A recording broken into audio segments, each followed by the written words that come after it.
Now in its third year, it's a Yank on the Footy with Craig Wessels, talking about the greatest game on the face of the earth. Sit back and enjoy, everybody.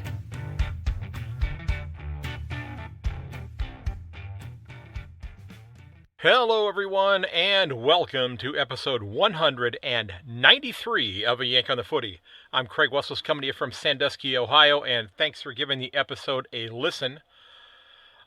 In this episode, I am joined by one of my favorite guests, and quite frankly, someone that, and I don't say this about a lot of people, there are a handful that I would say this about, somebody that I look forward to someday shaking hands with. And I recently had him on the podcast back in December, and I called him a Renaissance man, a sports Renaissance man, quite frankly, I believe was the term I used. Well, recently, he did the proverbial, what you would call, here, hold my beer, because you're going to try to one-up things a little bit there. And he significantly raised the bar on what it means to be a Renaissance man. And I am so excited to share this episode with you. And I am, quite frankly, I am so chuffed to have made this gentleman's acquaintance several months ago. And I, despite the fact that I've not actually met him in person, I would like to think that I could call him a friend. I'm hoping I can do that. Hope he may let me know if that's not the case. But I'm really hoping you'll check this one out, because this was a lot of fun. This is and just such a great learning experience for me.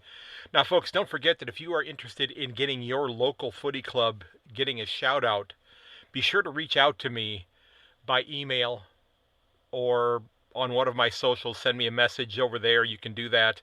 I love being able to highlight the clubs, even though the seasons for most of the clubs are winding down.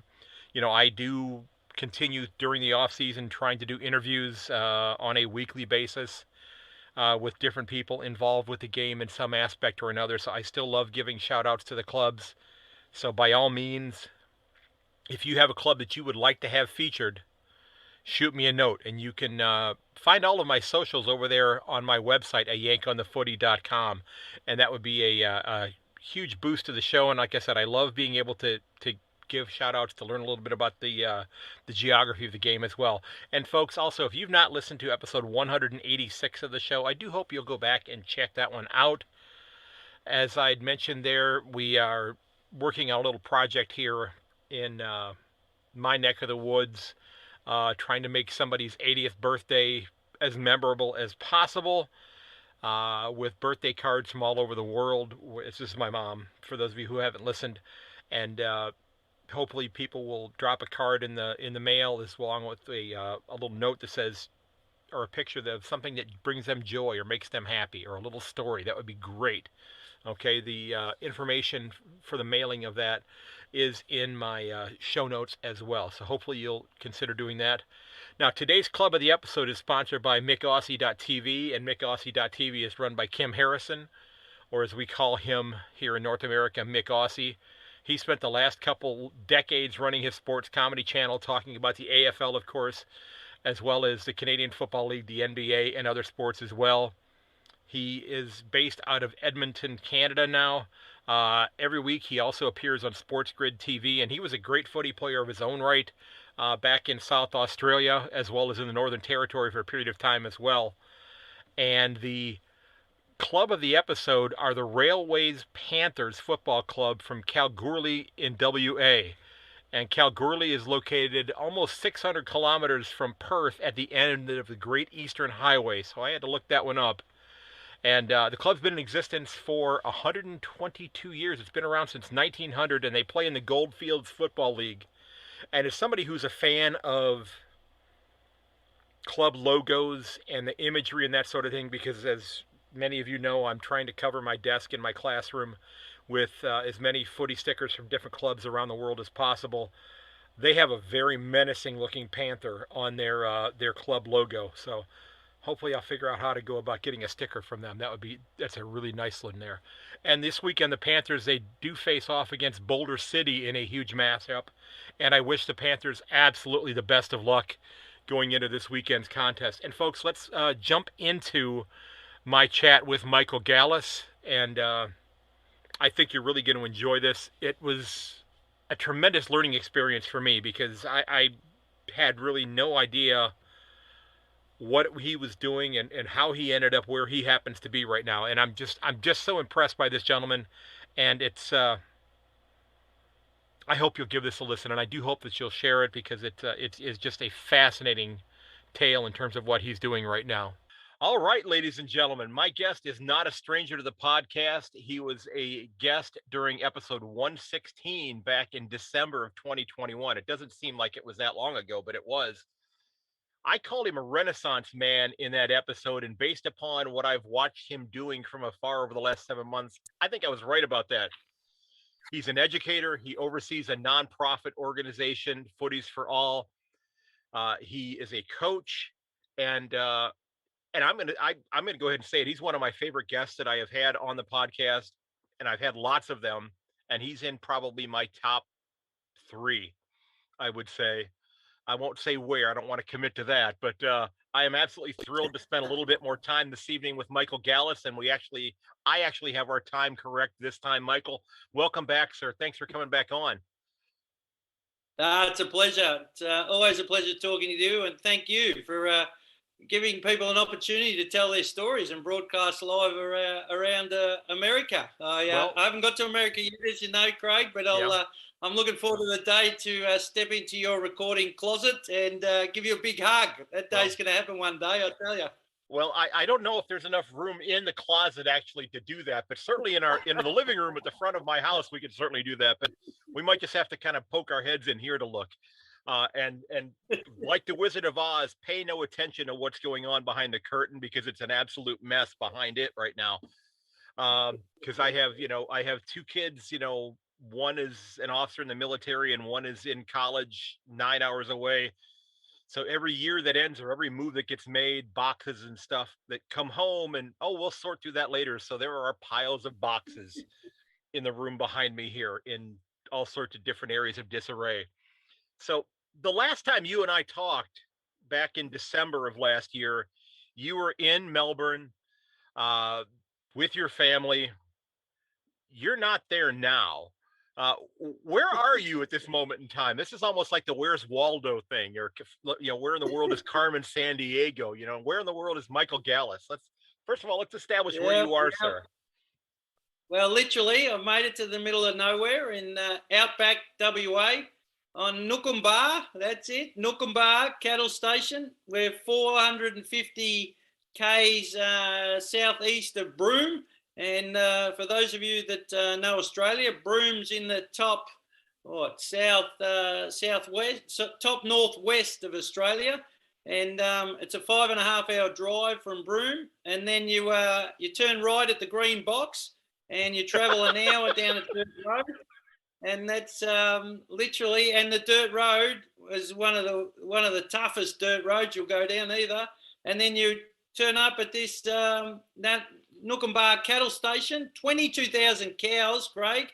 And okay. I tell you, I've had some very, very close encounters with cows on the road, but also in my house. And today we had to shoo the little calf out of the schoolyard. It made its way into the schoolyard, eating the grass and chasing all the kids around. So, it's extraordinary. I've always wanted to work in a remote Aboriginal community. I parachuted in from Melbourne on a 3-week contract as a teacher.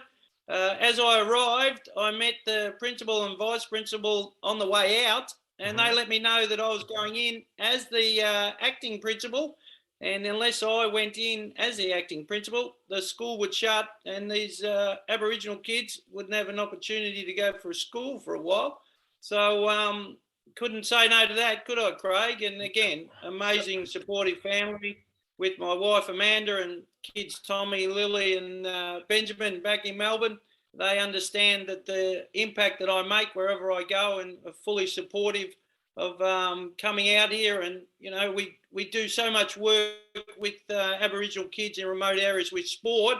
And I really wanted some stage of my life to have a go in the education world as a teacher. And here I am as a principal overseeing 6 staff. And, when I got here, the school was shut and now we've reopened. We're engaging with the community. Only in the last 3 or 4 days, we've hired 5 of the local community to come and work in the school. And we got the school back to 40 kids from prep to year 12, which is simply extraordinary and great testament to the hardworking staff and the passion and commitment to kids. So let me go down this avenue here. So what happens then if the school doesn't open or was not open? Are there things that the WA government has in place in terms of online schools for these kids, or is just education just stop for them? Yeah, exactly right. We're that remote that they don't have, the nearest town's a 2.5 hour drive away. And the majority of this community don't have cars, don't have access to vehicles. Mm-hmm. And obviously it's too far to walk. And that was the reason the school got set up. So it was a perfect storm of events, which we won't go into in too much detail here, that led the school to being shut. But thankfully, I gained the opportunity to come out here. And the 3-week contract's now in its 8th week. And we've stabilised the school.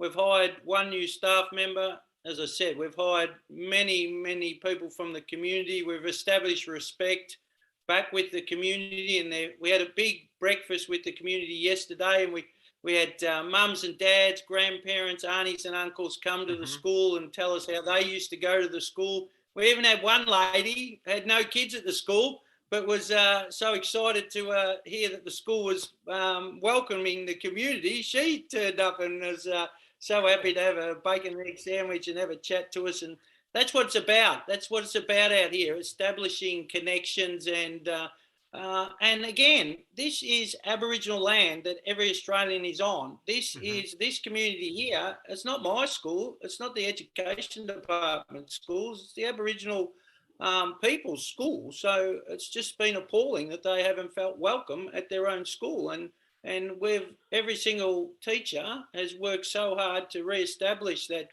feeling of self-worth in the community at the school that they're coming and they're coming back in droves.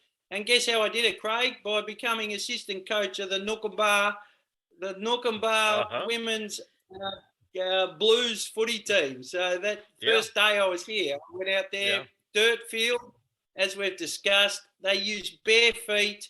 Mate, I had prickles seriously coming through my shoes. They're so big out here and so sharp. And these ladies, they're training on that ground in the dirt, in bare feet, mate. They do not even know there's prickles there. It's just extraordinary. Wow.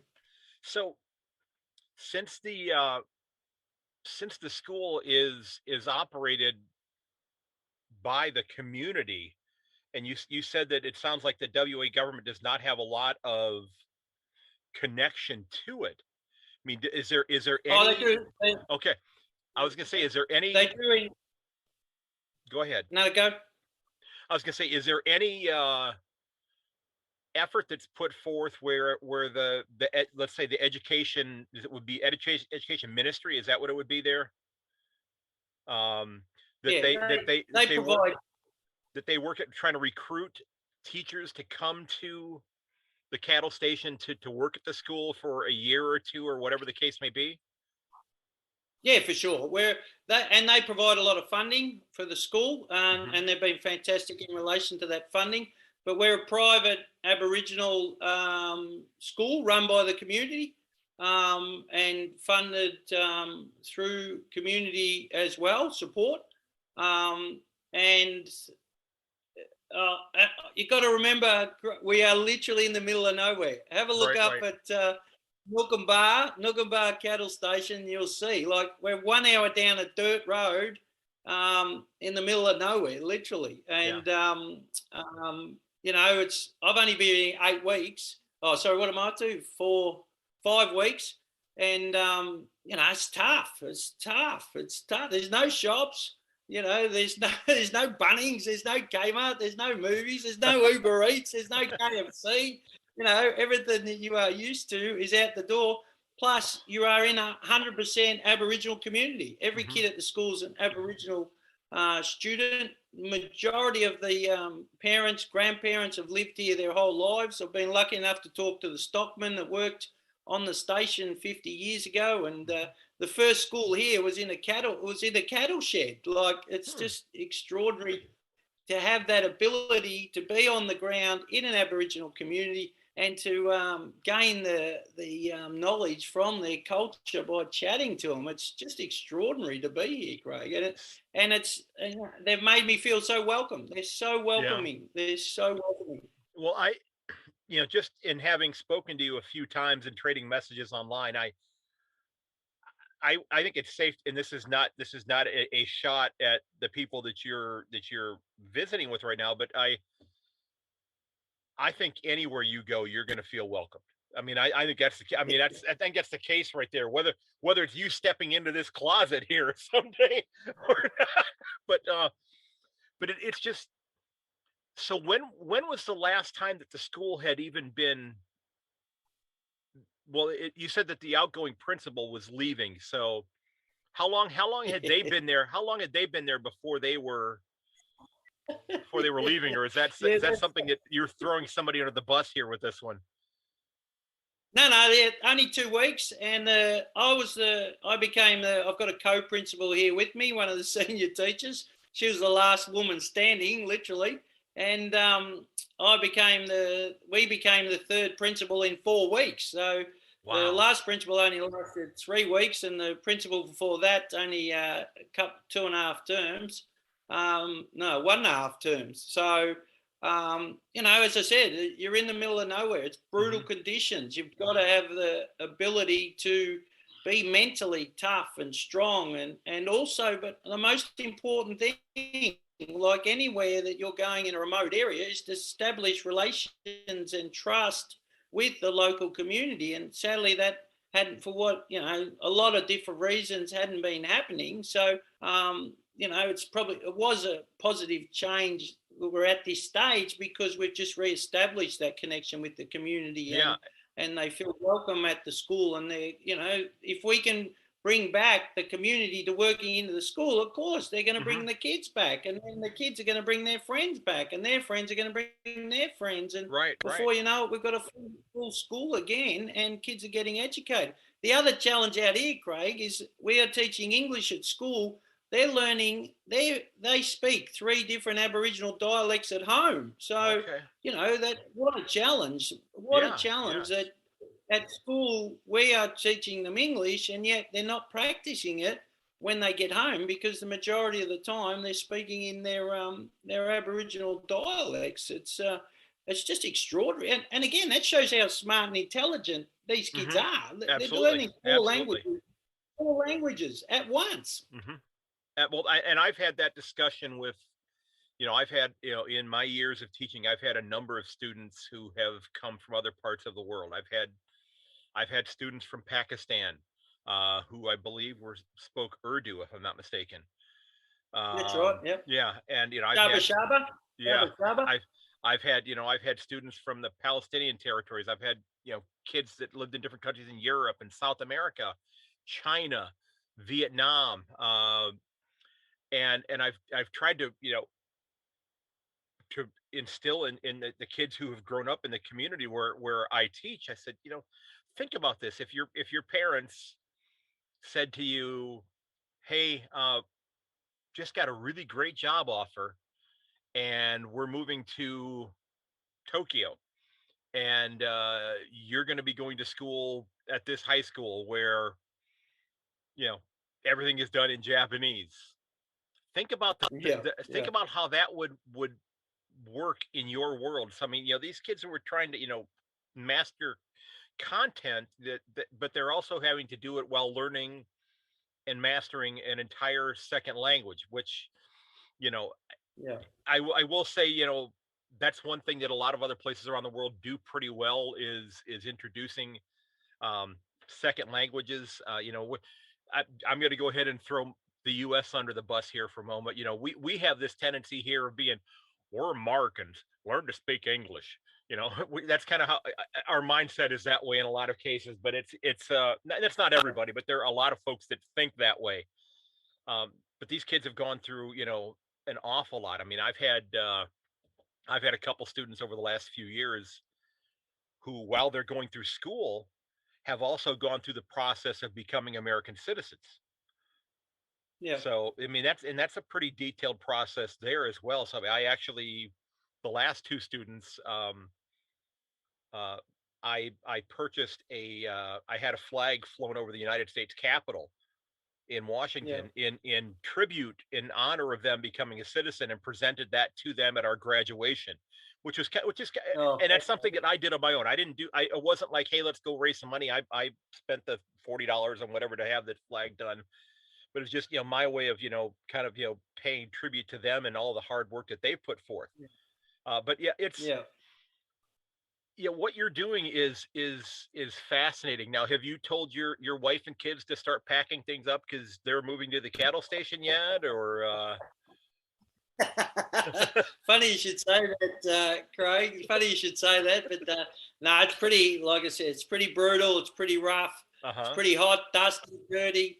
I just missed. I think it was a 10-foot black-headed python across the road this morning. We've got. I haven't seen the crocodiles yet. I've been hunting out them, but I survived the black-headed python. And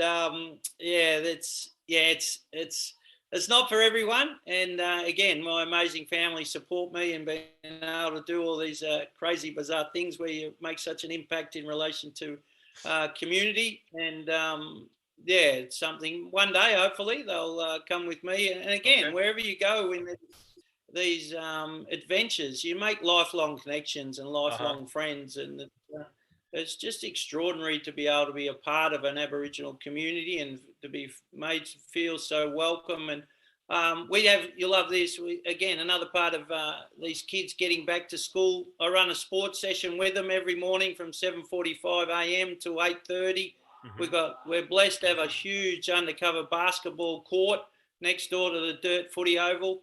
And I just have taken, wherever I go, just a whole box of balls. We got soccer balls, basketballs, footballs, netballs, rugby balls, and we just sit there and play. They play every year level from prep up to year 12, all together, engaging, running around, madness, trying to kick the footy through the basketball ring. I've had one kid, he's about 2 foot, he's about 2 foot nothing, and he kicks it through the basketball hoop from half court, the football. I've done it once. And I was so excited. He's done it 3 times in the last 5 weeks. And yeah, the Aboriginal kids' skill level is just extraordinary. I've been blessed to work with kids for 27 years, and some have gone on in elite athletes in professional sport. And Nick Constantino, as we know, is a punter at Texas A&M and will probably get drafted through the NFL at the end of the year punting. But these Aboriginal kids, they have something special. They have something different. We had a tennis bloke come out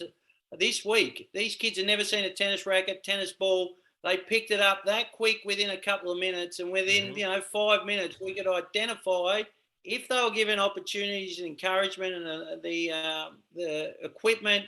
There's no doubt they'd become the next Ash Barty. This little Aboriginal girl was, what was she, 7 years old. She just had that hand-eye coordination and natural ability that they all have out here, but they just lack the opportunities. They're so remote, and it's so difficult. All their people, they're all family here. So you take them out of here and put them in an elite sporting environment in the city, then, now I've been here, I understand how hard it is and has been for them, and how well that they have to do to adjust and to focus on that elite sport without their family around them. Yeah, I mean, it is definitely kind of like the proverbial fish out of water type situation. When you're taking somebody from a community like where you are right now, and say dropping them into Perth or to Melbourne to play.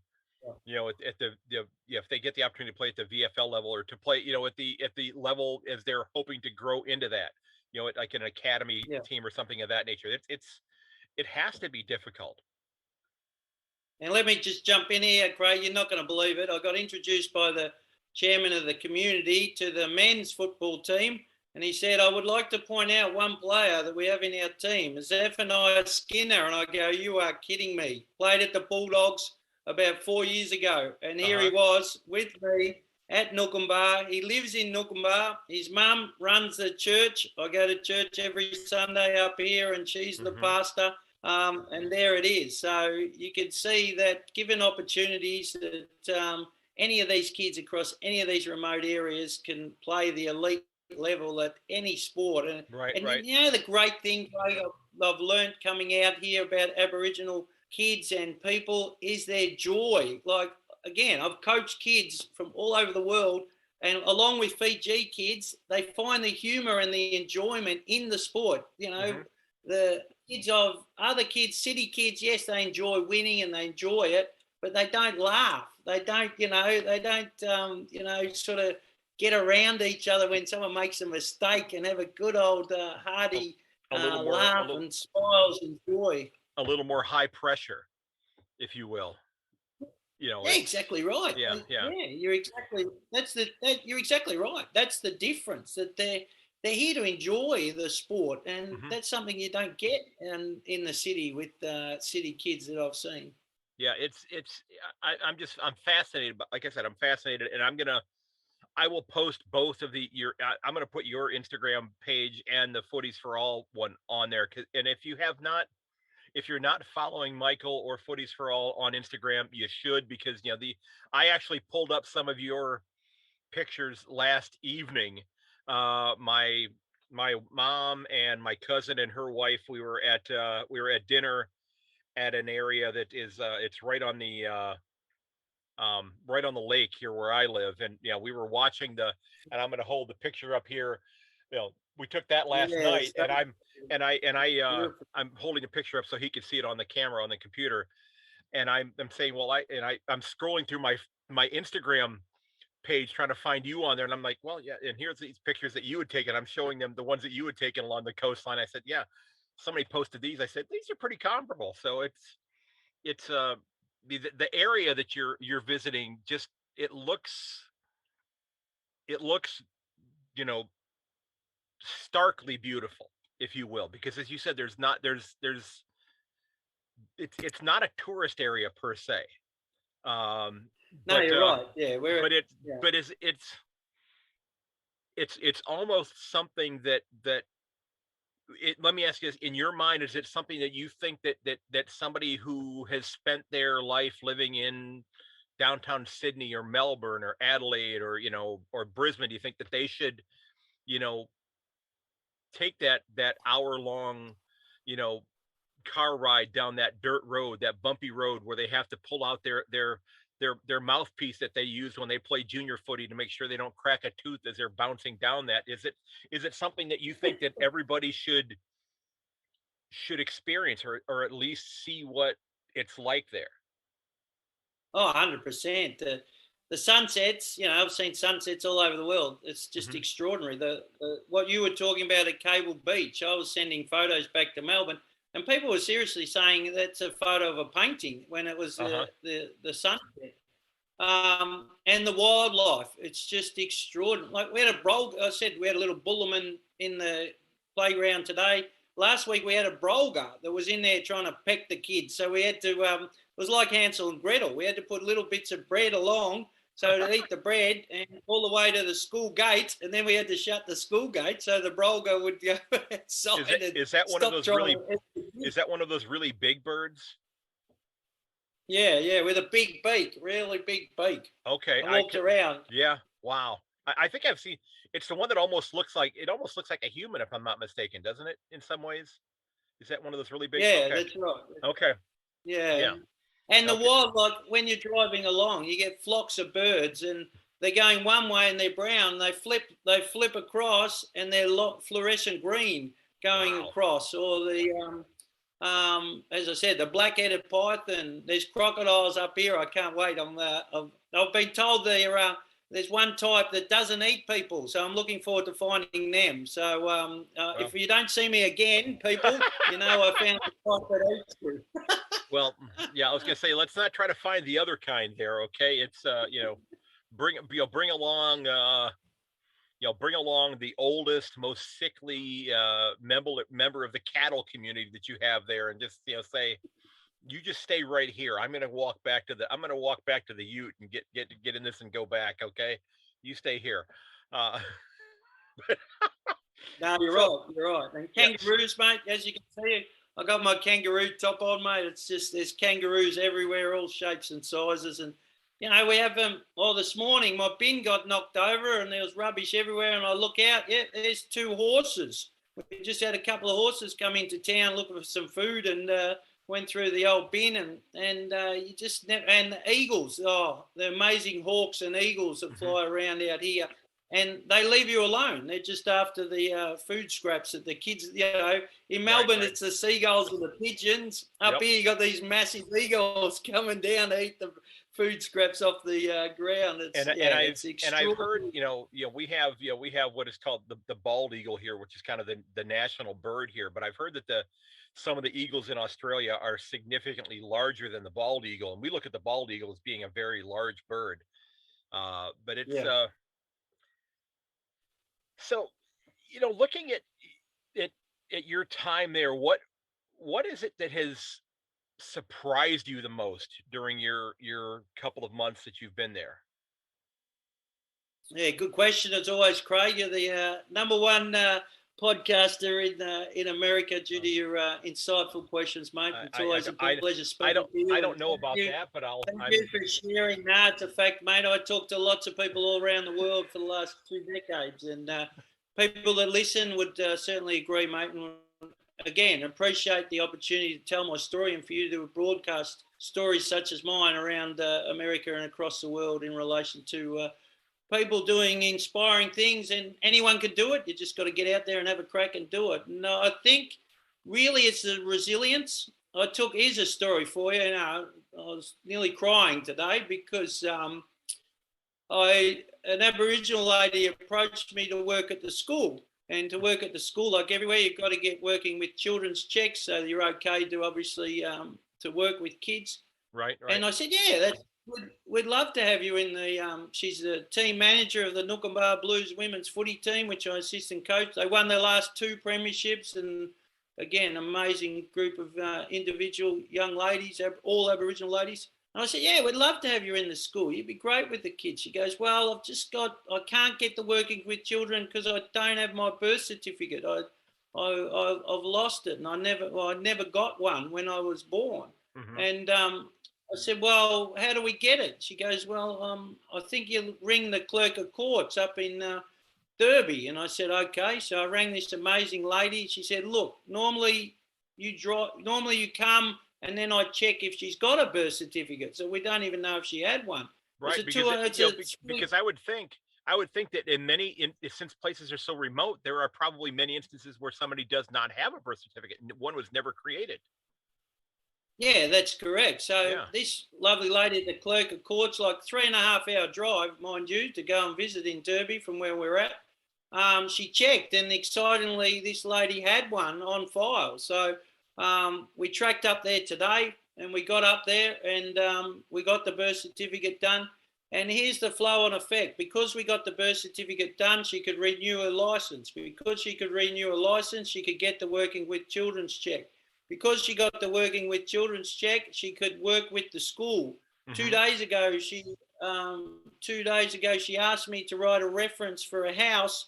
The only reason she was going to get an updated house here in the community was if she had a job, which meant if she had a working with children's, which if she had a driver license, which if she had a birth certificate. And all those things happened today, and you should have seen her face when the lady presented her with her own birth certificate. Things we take for granted. Yeah. It was just extraordinary to have that ability to change someone's life through basically a 3.5 hour drive. That's all it was, Craig, to change that person. And she kept saying all the way home, I'm so excited. All these things have happened in my life. I'm back on track. And I'm able to, contribute to the school and help those kids. And, that's the impact to people. You think it's just, you can make such an impact if you put yourself out there, put yourself in situations you don't know. I never knew that I would be doing that when I came up here and was helping out in a school to change someone's life like that. So what has been the most jaw-dropping thing, the whatever you've experienced that you like the oh my gosh moment, whether it's a good or a bad thing? What's been that moment that you've just like you're never going to be able to get out of your mind again? Well, it's probably finding a house. Okay, well, It's probably they ordered accommodation for teachers. It'd been paid for, and the CEO of the community up here said to me, "I know we've bought a house, but I don't know where it is." And I said, "What do you mean?" He said, "Well, we've bought a house for the teachers to stay in, and no one knows where it is." I thought, how can you lose a house, Craig? How can you lose a house? Well, So I got up late at night because there's not much to do up here, and I just trawled through emails from the last 3 years from the school, and I was able to track down a contractor, and then I was able, through that email, track down the contractor had email conversations with the house constructor, and then Monday I rang this bloke and I said, this is going to sound a bit strange, but do you have my house? Do you have the school's house? And then the lady on the end said, "What are you talking about?" And I explained the situation. She goes, "Leave it with me." She rings me back 2 hours later. "Oh, yes. Yeah, we do. It's here. It's been here for 3 years." So as you're going through these emails, is this basically the email address for the principal of the school? So it's been like all the principals that have been there have used that same email? Yeah. Yep. So now, did you run across any embarrassing emails from any of these former principals that are like, what did I do coming up here? Like, this was a bad decision, or this was a great decision? I mean, is there a paper trail, if you will, of their experiences there? Happily not, Craig. Happily Good, not. good, I didn't see any of that, So- but I was able to track down the house and then ring them up, and surely you'd notice if you had a house in your yard for 3 years that no one had contacted you about, that had been paid for, that you might want to follow up with someone. You would have thought, wouldn't you? Now, is that where you are right now? What's that? In the house? Are you in the house that you've discovered? No, it's house is in Perth, Craig. So we've got a few more challenges to get it. The house is in Perth. Get it on the truck. Yeah, it's in Perth, not here. Oh, so you can move a house. So it's like a mobile home. It's one that they've built that they're going to transport. Okay. Yeah. Now there's a next. I'm sitting here thinking. Problem. Yeah. Well, I'm sitting here thinking that this is, it's not a terribly big community, and there's only a finite number of houses around there that you could have walked to each one of them and go, nope, nobody in this one, somebody in this one. Maybe it's this one that I'm supposed to be. Okay. Yeah. So it's about, I think Perth's about, 4,000 kilometres away. So now we've got the issue of getting it up here on a truck, but that's okay. And then they said to me, but you have to hire a crane. We are in the middle of nowhere. We're 2 hours from the nearest town, 5.5 hours from the nearest biggest town. And now I've got to get a crane that can move a house off a truck. So anyone out there with a crane, give me a ring. I need a crane. But you've got to be able to get down an hour dirt road that's got to be 4-wheel drive proof. So I'll let you know how I go on that one. But you could, the good thing about it though, is that maybe you could just like disassemble the truck underneath the house, or dig a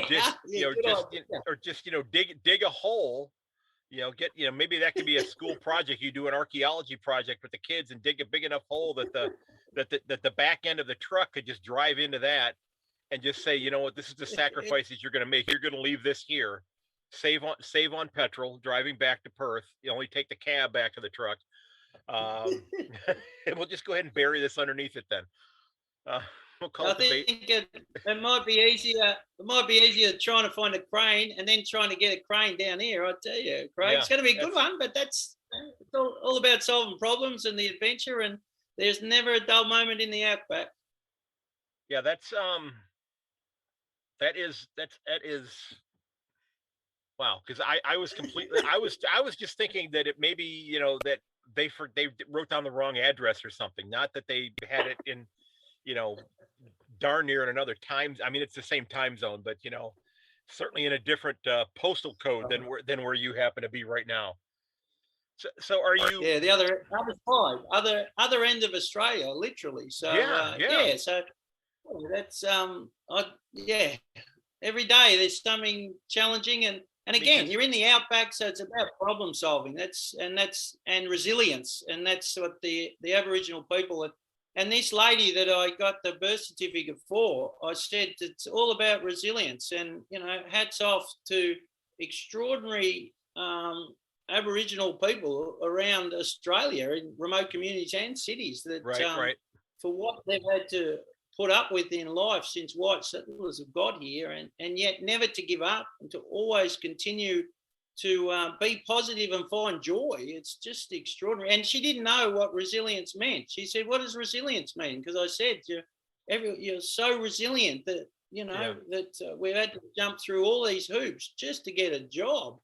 And she said, "What does that mean?" I said, "Well, you never give up. And no matter how many times you get knocked down, you get back up." And she started laughing and just saying, "Resilience, it's resilience, it's resilience." And that's the joy of Aboriginal people. They find joy in everything. I'd be crying. I would have been crying. Absolutely. Then now you can drop perseverance into the conversation. Yeah, exactly right. Yeah. So, because you know, I'm looking at, I have Google Earth pulled up on my on the screen next to me here. But from what I'm seeing here, you are significantly closer to Darwin than you are to Perth.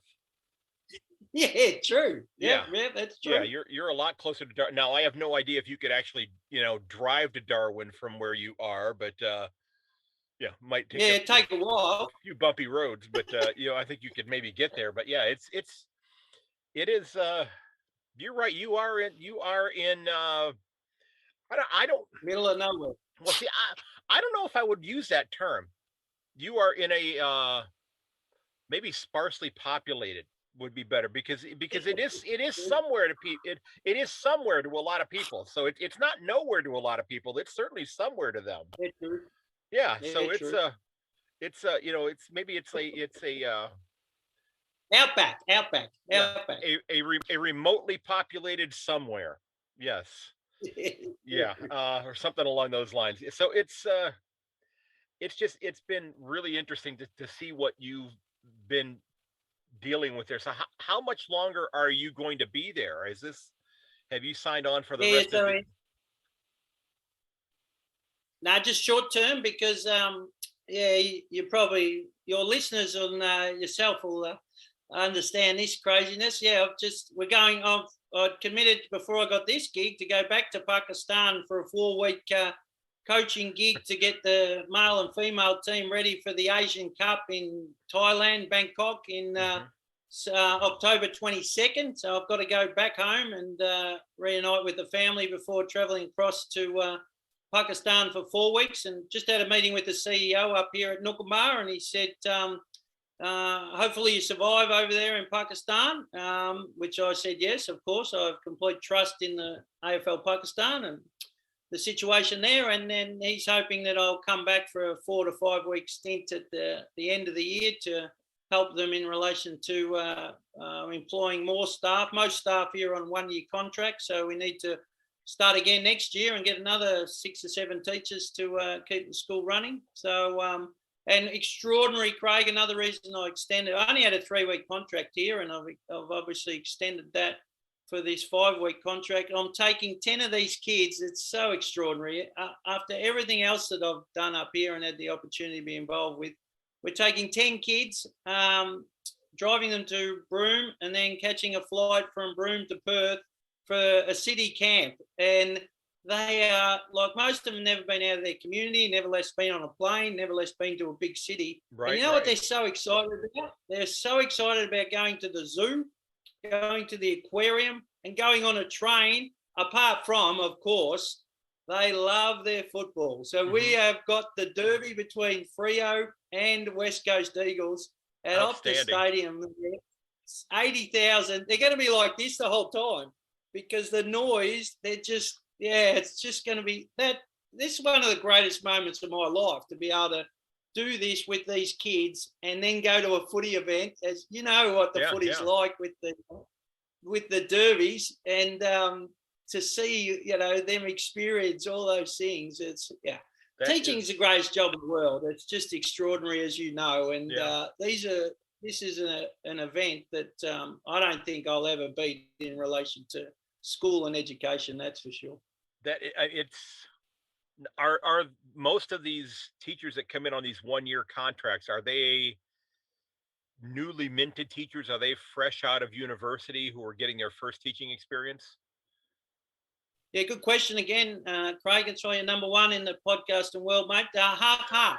So we've got half graduates and we've got half experienced teachers. And you know, I've got two of them next door. If you want to say hello to them, they're in the next room eating ice cream, and they're just extraordinary. For one's South African and one's from Perth. So okay. You want them to come and say a quick hello? Yeah, if you want to have them, we can certainly do some. Yeah, we can. Yeah, absolutely. Hang 10 for a minute. I'll bring it with me, eh? Sounds good. This is live. We're running live.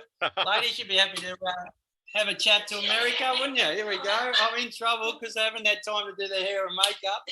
Hey, I know, that's right. This is my friend Craig. You're going live around America.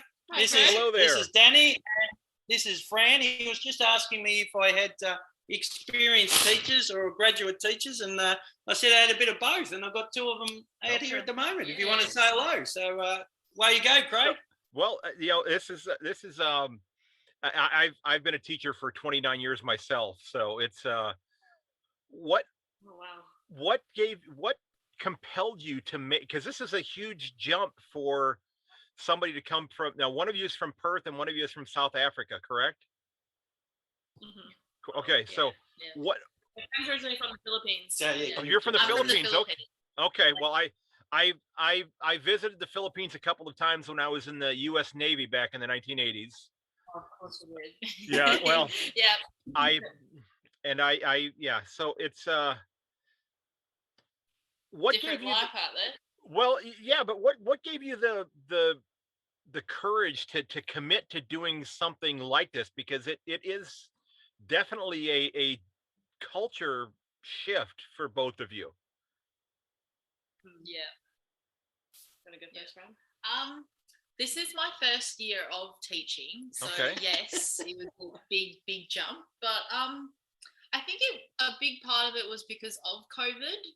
I've always wanted to go travel and do teaching somewhere else, like South Korea or something like that. But because of COVID, it limited us to traveling somewhere else. And I thought, well, Australia's got like wonderful places to teach, and I thought, why not do remote? I don't want to settle down in a metro school in Perth. I wanted to experience the culture, and in an Indigenous culture in Australia, we don't get taught about it much in school, and it was something that has always interested me.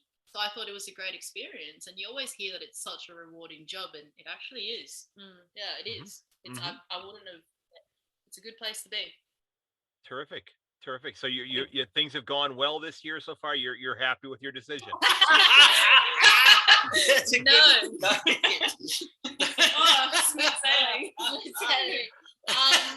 Absolutely not. No, it's definitely come with a lot of challenges. Thank goodness it wasn't just teaching challenges. It was actually life challenges. Well, the teaching's been pretty. Yeah, the teaching has actually been really good. Okay. Yeah, those are the easiest parts. Yeah, the kids are the best part. It's the adults that's it's cause the problems. Yeah, but that tends to happen in a lot of places. It's I've been teaching high school for quite some time, so I certainly get that parents can be a bit of a challenge, but it's not parents. Staff. Oh, the staff. Oh, okay. So the administration. So the guy sitting to your left there. Oh no, he's coming to clean up the mess. No, not this fella. No. So he's cleaning up. There you go. Okay. Yeah, we were talking about. He said he was going through the email, the principal's email, and I asked him if he ran across any emails from the previous people who had been there going, I can't believe I made this decision, or that, or that sort of thing on there. Yeah, I don't know if they were self-aware enough to say stuff like that. So is this something that you think you would, and you don't have to certainly commit to this at all, but is this something you think you would commit to doing for a second year? No, not at this stage, no. I think I would come back and do this again, but I want to do different stuff next year. Okay. I think it's especially just after everything that's happened this year, it's been very taxing emotionally and mentally. So yeah, I think like just have a break. But in saying that, I think that being out here, this pace of life, the way of life out here really makes me reluctant to go back and teach in a metro school where you do have parents breathing down your neck, just daily, the rat race kind of thing, driving to work in the traffic, all that kind of stuff. Like the way of life out here is really, it's really peaceful. It's something incredible. So I would imagine, since it's a cattle station, that you probably have some of the best steaks available to you there. Actually, No. Oh. No, we see them, but no, We haven't. Yeah, no, we haven't. you need to catch one, I reckon. And then, It sounds like all you had to do was close the gate recently, and you'd have had one there. This morning. Yeah. I think we get in a bit of trouble if they see us steal one of their cows. Well, yeah, I think that used to be a capital offense in the western part of the United States, last century. So, I wouldn't recommend that. But maybe one just falls off the truck as they're heading off to the marketplace. So it's I'm thrilled. My daughter is going into her last year of college. She's studying to be a teacher as well. So I mean, it's my wife taught for a number of years before we had kids, and then we made the decision that she decided she wanted to be a stay-at-home mom while they were growing up until they got into school, and now she works in a different field now. But it's definitely a challenging job at times, but there are a lot of really good rewards to it. And you see a lot of those aha moments, and just all those things that you'll reflect back on 20, 30 years down the road. Of course, when you've been doing it as long as Michael and I have, I tell my students now, I tell them, I'm going to tell you right now, I'm going to see you next year at this time in the hallway. I'll remember where you sat in my room and probably what your grade is, but I won't remember your name because I'm old and I forget names now. It happens. But the kids I had in class 25 years ago, I remember their names easily. The ones I had 25 weeks ago, not so much, which is a sign of the times, I guess. But yeah. So, hey, what kind of ice cream are we having? Neapolitan. Oh, What'd you have, Fran? I had cookies and cream. There you go.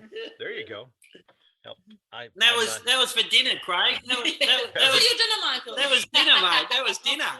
Well, they're still waiting on their Uber Eats delivery. It'll be there next Tuesday. It's still on its way.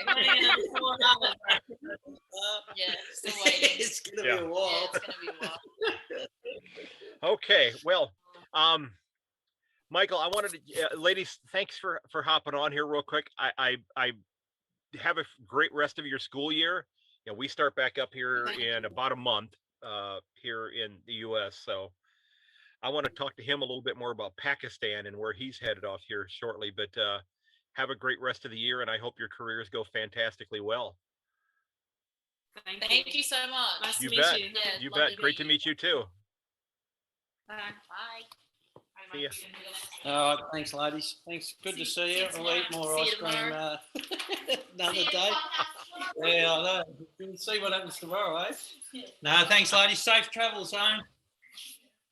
So you amazing kids, amazing. You know, graduate teachers. They're in the middle of nowhere, and they're so good with the kids, Greg. I'm so blessed to have amazing staff out here with these kids. It's that inspires us to keep going when you see these young ones doing so well. Yeah, that's true. That's true. I've got 6 years, maybe 7 years before I'm probably going to be retiring. But and I may just keep doing it. I don't know. I don't know. We shall see. But I wanted to make sure that we got into talking a little bit about you referenced that you're going to be heading off to Pakistan soon. Now, will you go to Thailand with the team then too?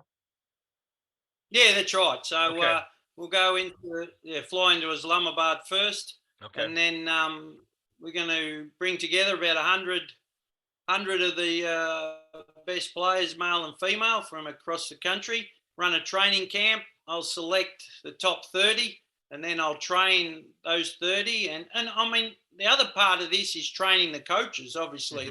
Right. I was the first Australian, and still the only Australian, to go over there and actually teach them the game off. They're extraordinary. They're all locals. So there's no expats, Australians, helping them or working with them or playing with them. And they've taught themselves off YouTube. So it's just extraordinary what they've done, and to be able to do it, and then to be able to do it with females. We've got a female coach now. She's been running trials and running drills and getting the girls ready for me to come over. Okay. And then we'll train them up for a week. And then, off to Bangkok, Thailand to play the Asia Cup, and against, Bali, Vietnam, I think Japan tipped to go in there as well.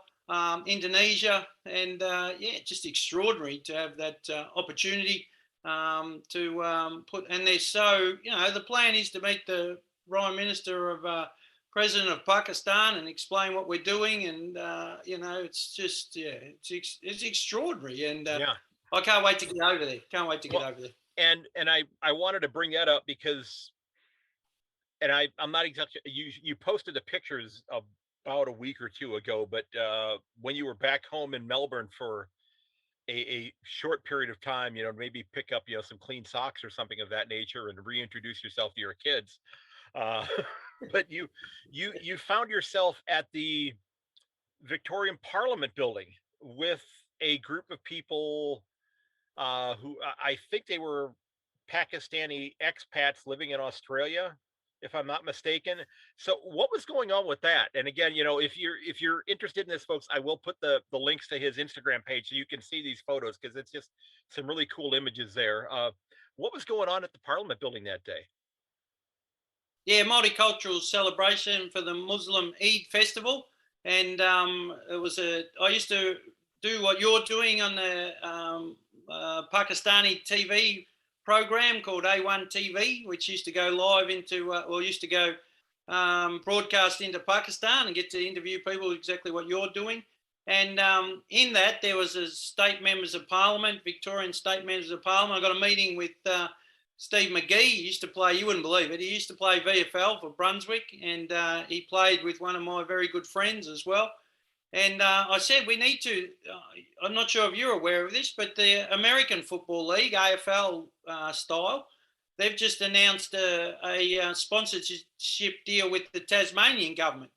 So that American football, AFL style, will have the Tasmanian government logo on their jerseys from now on, and obviously encourage people from both ends to visit through tourism. And I said also met the Federal Minister of Immigration and Multicultural Affairs, and in relation to, we need to get a link now with Pakistan in the same way. And they said, let's talk further. And again, through the power of sport, you can bring together countries, and you can give opportunities through business and trade and tourism, and really open both countries up. And we've got thousands of passionate Pakistani Australians, and every time I go to Pakistan, everyone wants to come to Australia, like lots of places around the world. And if I can facilitate that and the goodwill, and again bring peace to the world all through the power of football, it's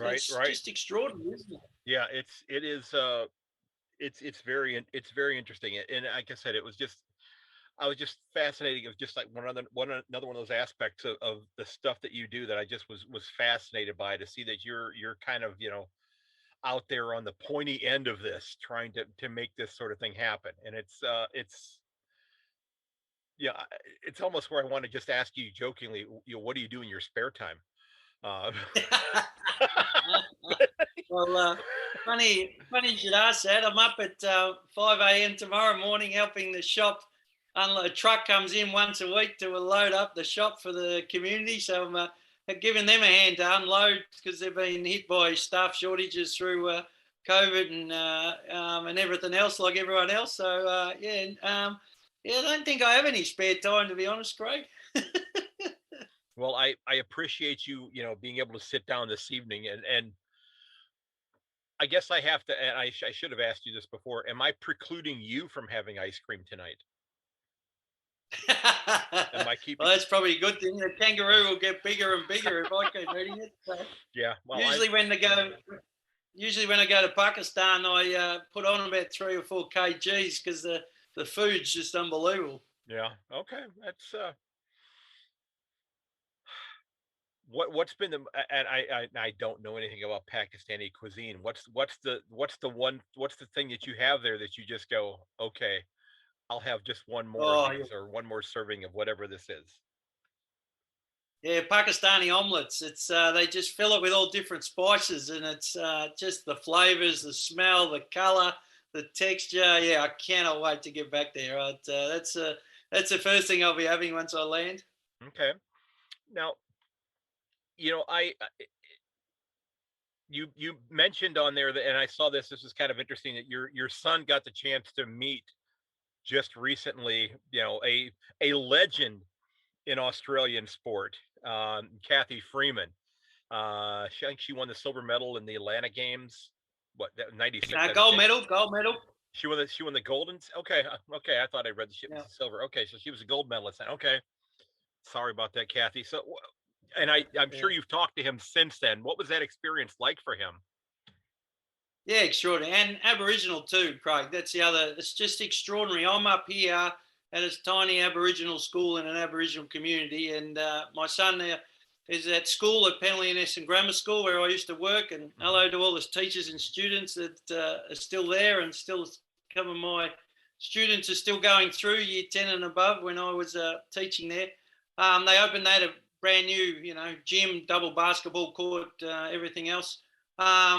And Kathy was invited down to speak and open the gym, and my son was chosen out of the whole school to be the MC of the afternoon, and was sitting next to her on stage. And something that I'd always continue to dream about is meeting her. And he just said she's really humble, very softly spoken, and spent most of her time asking him about what he does and what sport he plays and why he likes sport. And they're the champions, aren't they, Craig? Those people that do extraordinary things in life and yet spend their time asking other people what they do. And that's what I see as people who are champions.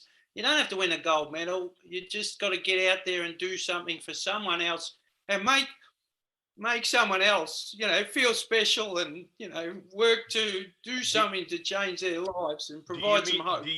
Do you mean that person right there? I'm trying to get you in the picture. Do you mean that person right there? Yeah, him. Yeah. So no, it's just So anyone, Craig. That. It's anyone. Anyone can change. You can, just saying hello to your elderly neighbour. Mowing their lawn, taking over a cake. Walking up to someone you don't know who's doing it tough. Are you okay? Can I help you out? And they're the champions. They're the champions of the world. And what we just talked about there, before we started recording about what's happening here, you're right about that. Just checking up on people and that sort of thing. How's the organization going? How's Footy for All going? What's next on the agenda there? Oh, fantastic. It's just extraordinary that we've never had a cent of state or federal funding, despite, I've met with 2 Australian Prime Ministers, every second politician from, in Victoria Victorian government awarded the charity the volunteer award of the year, and yet we don't do enough to justify any funding. And for 10 years we've been able to keep running and keep working and keep doing what we're doing, and because of amazing people, just normal people like you and me, and everyone else that knows the power of sport and are able to donate. And as I said, I filled the sport bucket up here, and every morning we're out there playing sport with those kids, running around, laughing, jumping, being healthy, being happy.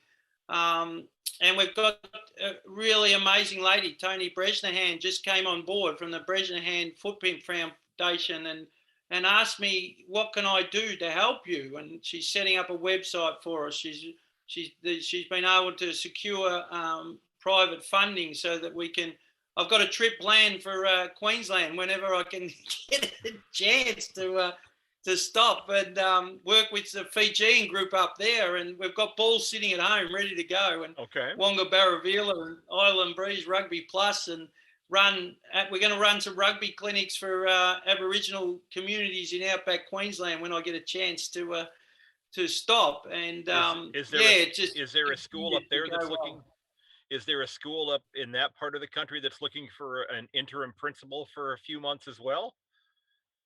Oh, I'm sure there is. Like you, I'm sure schools all around Australia and the world screaming for teachers. So probably get to meet some up here, Craig. Who knows what the future holds, to be honest. And I've just been extremely blessed. Footy's for All, just amazing support, volunteers and people such as yourself, and like-minded people that want to help in their little way. And we don't need millions of dollars from the state and federal government, even though those taxes from myself and fellow Australians, this is exactly where our money should be going.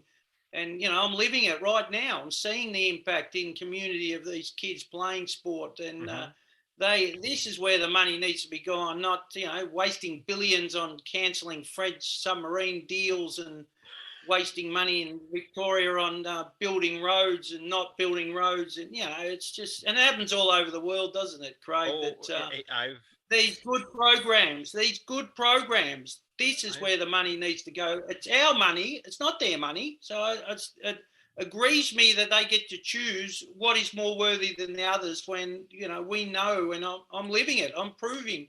And I'm going to go back and meet with the Federal Education Minister and Indigenous Minister and say, look what we've done and how we've turned this school around using the power of sport and engagement in community. Because we always have these big arguments that Indigenous kids, Aboriginal kids aren't going to school.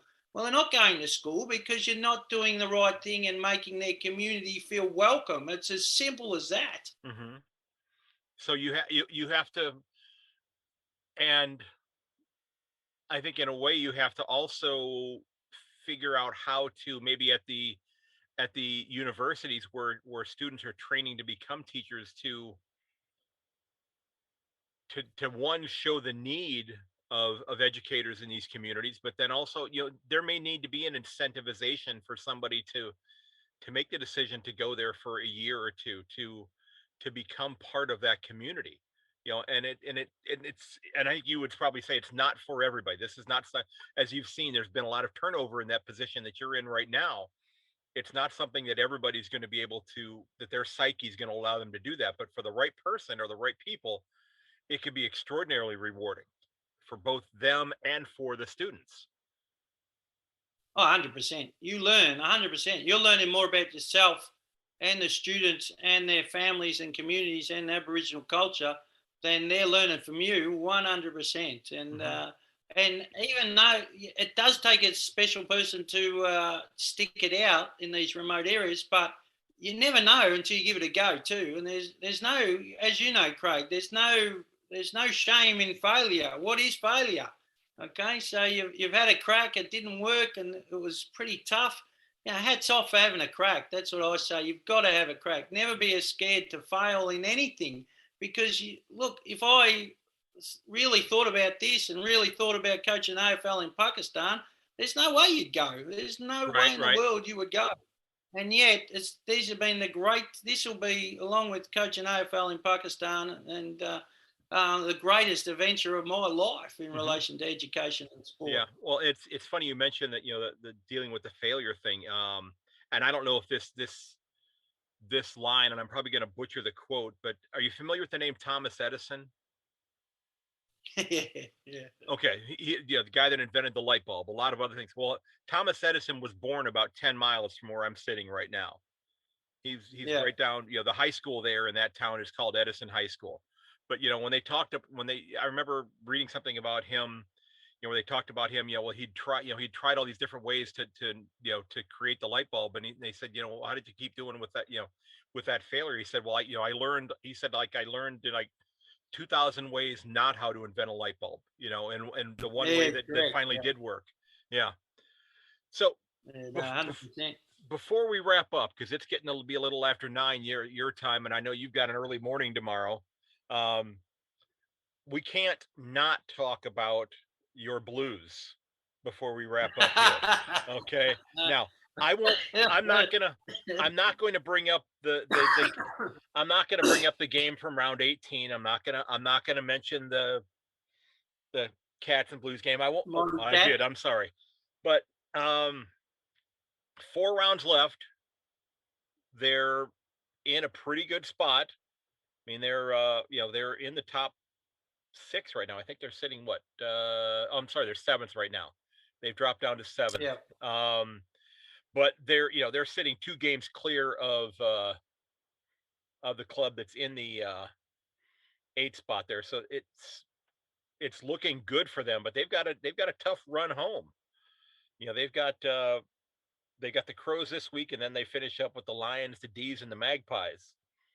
And I'm guessing you're probably not going to be back in Melbourne for that round 23 game, because because round 23 the Eagles will be in Geelong, so I don't know when you're heading back home or not, but might be a small crowd there at the MCG for that.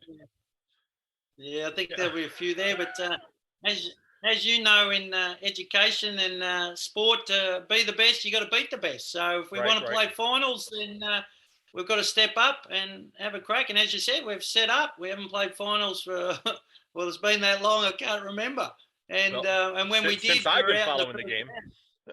Yeah, and then when we did, we went out first round and got absolutely smashed. So, hats off to Michael Voss. I was wrong, as we had this discussion at the start of the year. I didn't rate him too highly, and to his credit, he's learned a lot from his last stint coaching at the Brisbane Lions. And you got to remember too, we've had a very easy draw across the whole year. Also, we picked up some really good players in Adam Shearer from Fremantle and Hewitt from Sydney, and a lot of Curno's been fit and kicking goals every Great game. To have him back. And those kids from last year have obviously had another year under their belt as well. So, but credit's got to go to the coach. He's coached them well. They've been winning. Majority of the games, they won some close games as well, and the ball's in their court as always. So if they want to play finals, they've got to beat these teams. Yeah, they're a game out of the number 4 spot right now. Actually, they're a game out of the number 2 spot, but quite a few percentage points behind Melbourne right now.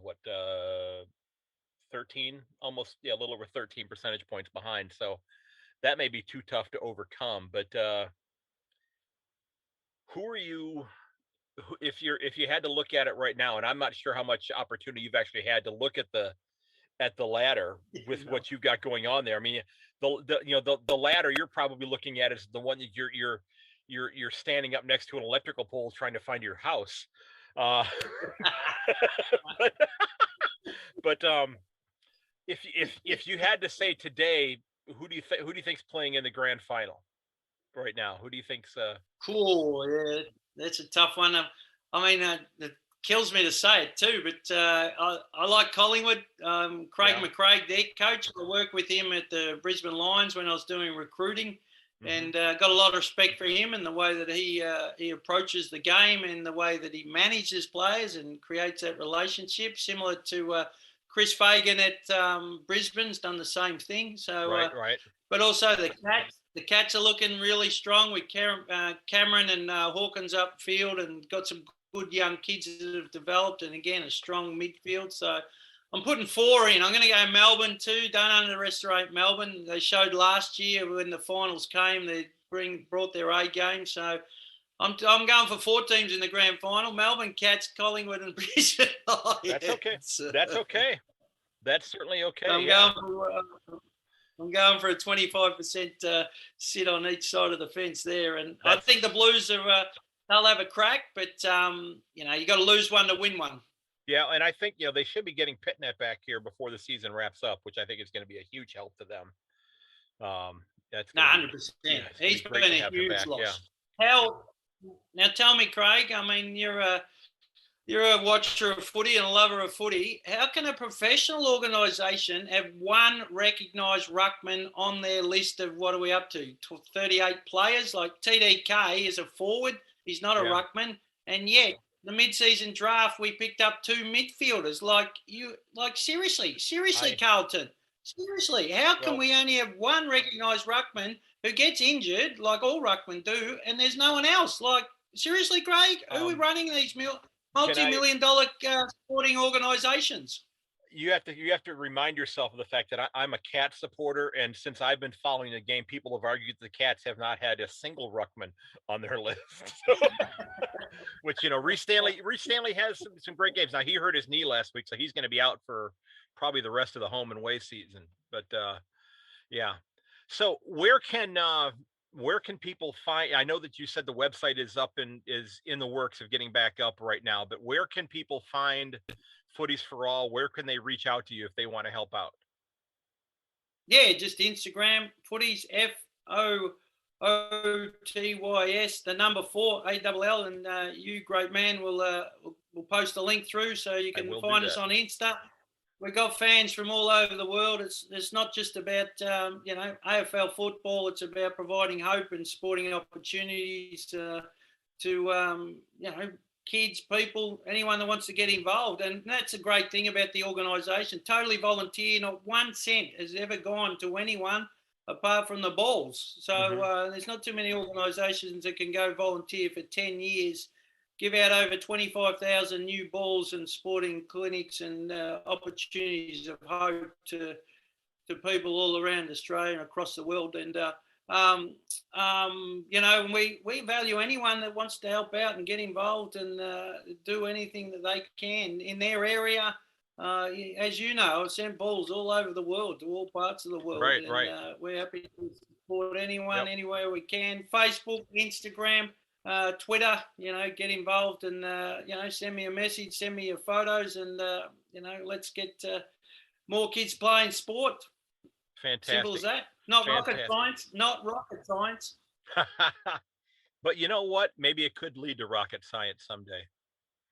Who knows? Maybe it's footy for all. Maybe you get a ball in the hand of the next Elon Musk.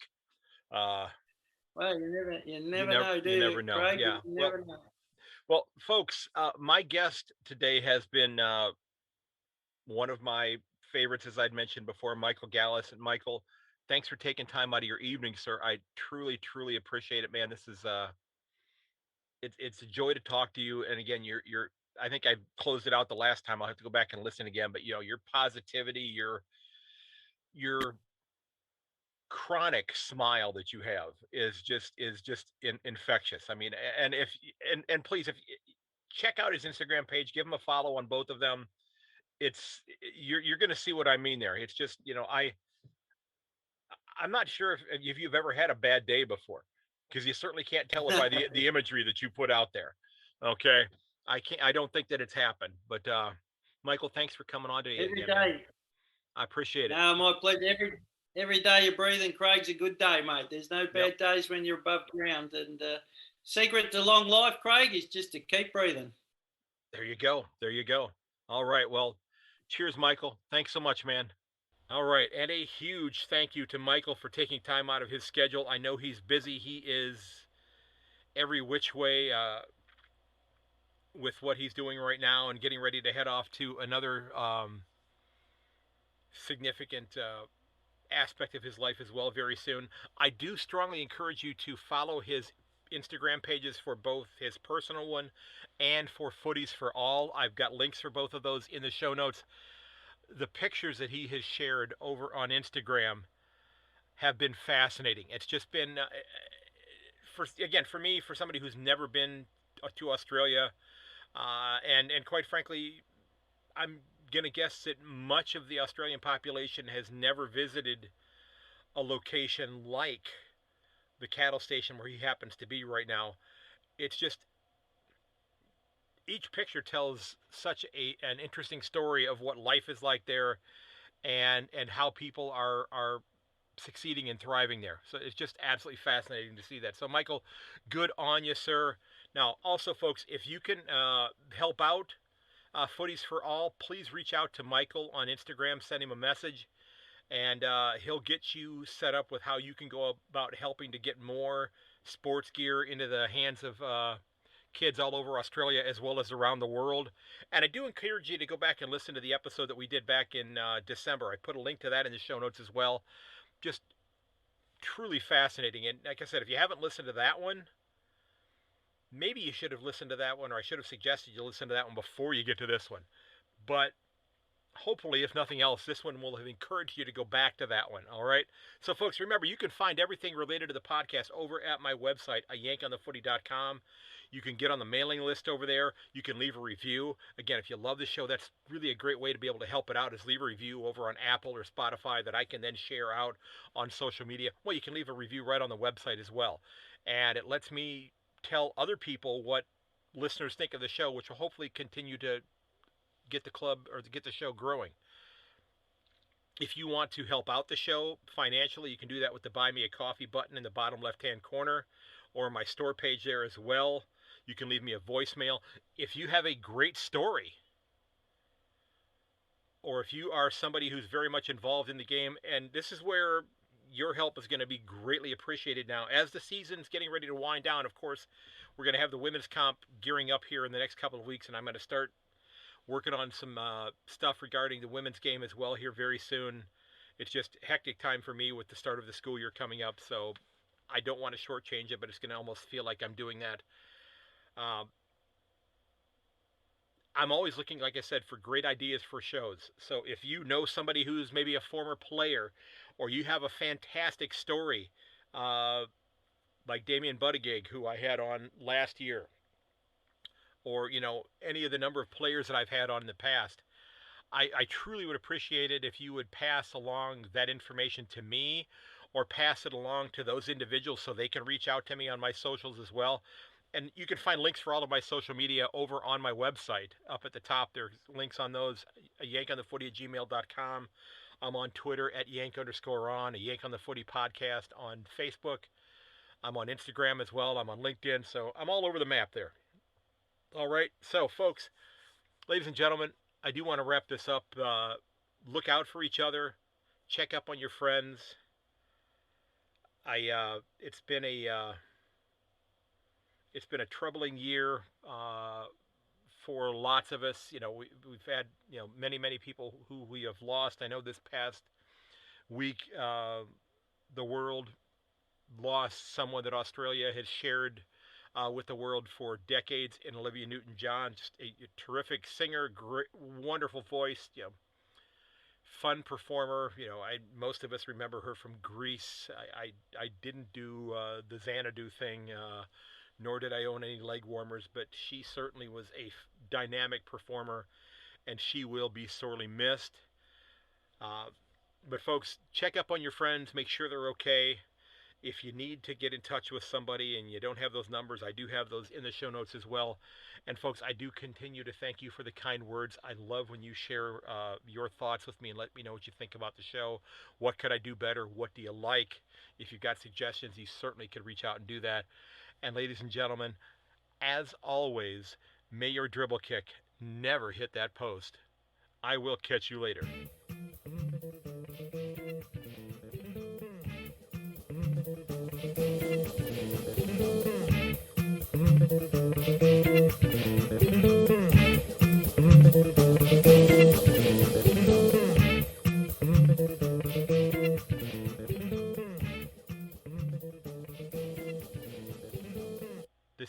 episode 193 of A Yank on the Footy. Again, don't forget that you can reach me by email at yankonthefooty@gmail.com. You can find me on Twitter at yank_on, a Yank on the Footy podcast on Facebook. You can find me also on Instagram and on Facebook at Craig Wessels, or on Instagram at a Yank on the Footy. I'm on LinkedIn also under my name, Craig Wessels. And folks, again, thanks for listening. I do hope you'll share the episode with your friends and family. And until next time, this is Craig Wessels. And Michael, thanks again for coming on, sir. I absolutely love talking to you. Goodbye, everybody.